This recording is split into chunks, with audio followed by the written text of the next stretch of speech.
नमस्कार, आप देख रहे हैं माँ खबर और मैं हूँ कृतिका भटनागर। अगर आप हमारे चैनल पर पहली बार कोई वीडियो देख रहे हैं तो हमारे चैनल को सब्सक्राइब करना ना भूलें और बेल आइकन ज़रूर दबाएं ताकि हमारे आगे आने वाली सभी वीडियोस को आप सबसे पहले देख सकें। आज हम आपके लिए एक और वीडियो लेके आए हैं, तो चलिए देखते हैं हमारा वीडियो। सबको नमस्कार। दिल्ली के अंदर अब धीरे धीरे कोरोना की स्थिति बेहतर होती जा रही है। उसी को देखते हुए पिछले हफ्ते से हम लोगों ने अनलॉक करने की प्रक्रिया शुरू की थी। ये ज़रूरी है कि अगर कोरोना की स्थिति बेहतर हो रही है तो अर्थव्यवस्था को वापस पटरी पे लाना भी बहुत ज़रूरी है। पिछले हफ्ते हमने कंस्ट्रक्शन वर्कर्स और फैक्ट्री, ये दो सेक्टर्स खोले थे। पिछले एक हफ्ते से कंस्ट्रक्शन एक्टिविटीज़ और फैक्ट्री दोनों खुले हुए हैं, लेकिन कोरोना की स्थिति अभी कंट्रोल में है।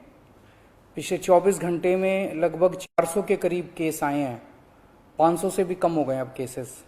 400 के करीब केसेस आए हैं और 0.5% के करीब पॉजिटिविटी बची है, संक्रमण दर बची है। तो स्थिति काफ़ी कंट्रोल में है और भगवान करे ऐसे ही कंट्रोल में रहे।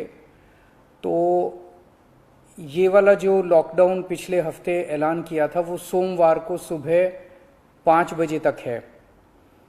उसके आगे भी लॉकडाउन जारी रहेगा, लेकिन काफ़ी सारी और एक्टिविटीज़ में रियायत दी जा रही है, उनको खोला जा रहा है। एक तो जितने बाज़ार हैं, मॉल्स हैं, उनको खोला जा रहा है ऑड इवन के बेसिस पे, कि आधी दुकानें एक दिन खुलेंगी, आधी दुकानें दूसरे दिन खुलेंगी, आधी दुकानें एक दिन, आधी दुकानें दूसरे दिन। 10 बजे से सुबह 10 बजे से शाम को 8 बजे तक दुकान नंबर के हिसाब से, ऑड इवन के हिसाब से दुकानें खोली जाएंगी। दूसरा, जितने दिल्ली में सरकारी दफ्तर हैं उन सरकारी दफ्तरों में ग्रुप ए ऑफिसर्स जो हैं वो 100% काम करेंगे और ग्रुप बाकी उसके नीचे वाले जो हैं वो 50% काम करेंगे। लेकिन जो एसेंशियल सर्विसेज में काम करने वाले कर्मचारी हैं वो 100% काम करेंगे और हर एचओडी डिसाइड करेगा कि किसको एसेंशियल सर्विस कहना है और किसको 50% करना है और किसको 100% करना है। जितने प्राइवेट ऑफिसेज हैं उन सभी प्राइवेट ऑफिसेज में 50% मैन पावर के साथ वो खोले जा सकते हैं और लेकिन कोशिश करेंगे कि ज़्यादा से ज़्यादा लोग वर्क फ्रॉम होम करें और अपने प्राइवेट ऑफिसेज कोशिश करें अपने टाइम को स्टैगर करने की, कि ताकि सब लोग एक साथ सड़क पे ना आए। दूसरी चीज, जो स्टैंड अलोन शॉप्स हैं और जो एसेंशियल सर्विसेज प्रोवाइड करने वाली शॉप्स हैं वो ऑड इवन के बेसिस पे नहीं, वो रोज खुलेंगी। दिल्ली मेट्रो 50% कैपेसिटी के ऊपर चालू की जा रही है और ई कॉमर्स के जरिए जो सामान बेचने की प्रक्रिया है वो चालू रहेगी। तो मोटे मोटे तौर पे ये चीज़ों की रियायत दी जा रही है और मैं उम्मीद करता हूँ इसके बाद देखेंगे कि आने वाले हफ्ते के अंदर भी कोरोना की स्थिति अगर काबू में रही तो और कई सारी एक्टिविटीज़ को फिर उसके अगले हफ्ते खोलेंगे। थर्ड वेव कहा जा रहा है, एक्सपर्ट्स कह रहे हैं कि थर्ड वेव आएगी। कब आएगी, कितनी भयावह होगी, इसके बारे में किसी को कोई जानकारी नहीं है। लेकिन एक जिम्मेदार सरकार होने के नाते हमारी जिम्मेदारी बनती है कि उसकी पूरी तरह से हम तैयारी करें, ताकि अगर थर्ड वेव आती है, अगर बहुत भयानक होती है, तो सरकार उस वक्त जनता के लिए तैयार हो। इसकी तैयारियां पूरे जोर शोर से दिल्ली सरकार के अंदर चल रही हैं और कल लगभग 6 घंटे तक मैंने 2 अलग अलग मीटिंग ली, एक्सपर्ट्स के साथ बात की, जिन ऑफिसर्स ने अभी कोरोना के दौरान काम किया था उनके साथ बात की। हमने 2 कमिटीज़ बनाई हैं, उन दोनों कमिटीज़ के साथ मैंने बहुत डिटेल में चर्चा की। एक चीज़ हम लोगों को ये तय करनी थी, इस बार कोरोना की जो पीक आई थी, मतलब एक दिन में मैक्सिमम कितने केस आए, लगभग 28,000 के करीब केसेस आए थे एक दिन में, 22 या 23 अप्रैल के आसपास। अगली पीक कितनी हो सकती है, तो ये तय किया गया कि अगली पीक 37,000 एक्सपर्ट्स के साथ बात करके, ऑफिसर्स के साथ बात करके, सबके साथ बात करके कि 37,000 पीक मान के इसकी तैयारी शुरू की जाए। इसका मतलब ये नहीं है कि अगर इससे ज्यादा की पीक आएगी तो हम तैयार नहीं हैं, हम उसके लिए भी तैयार हैं, लेकिन एक तरह से 37,000 के बेस के ऊपर अगर हम तैयार हो गए तो फिर अगर उससे भी कहीं ज्यादा पीक आती है तो उसकी भी तैयारी हम लोग, उसकी भी, अगर 37,000 की तैयारी हमारी है तो फिर मान लीजिए और ज्यादा आती है तो उसकी तैयारी तो होगी, उसके लिए हम ज्यादा तैयार हो पाएंगे।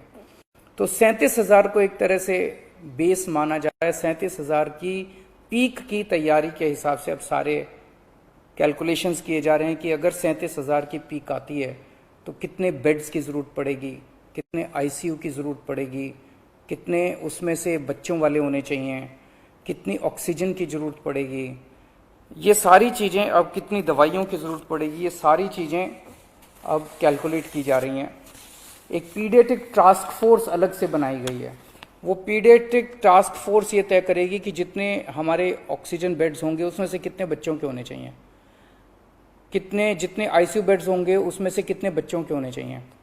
जो बच्चों के होंगे उसके लिए फिर अलग किस्म का सारा इक्विपमेंट होगा, उसका अलग किस्म के मास्क होंगे, अलग किस्म का ऑक्सीजन का मास्क होगा, उसकी सारी चीजें अलग होंगी। वो पीडियाट्रिक टास्क फोर्स बना दी गई है कल, वो अलग से अपनी तैयारी करके अपनी रिकमेंडेशंस देगी। इस बार ऑक्सीजन की बड़ी कमी हुई थी और ऑक्सीजन की कमी की वजह से हम लोगों ने देखा कि कई बार ऐसे हुआ था जब ऑक्सीजन बेड्स नहीं मिले थे, ऑक्सीजन के लिए काफी संघर्ष करना पड़ा था।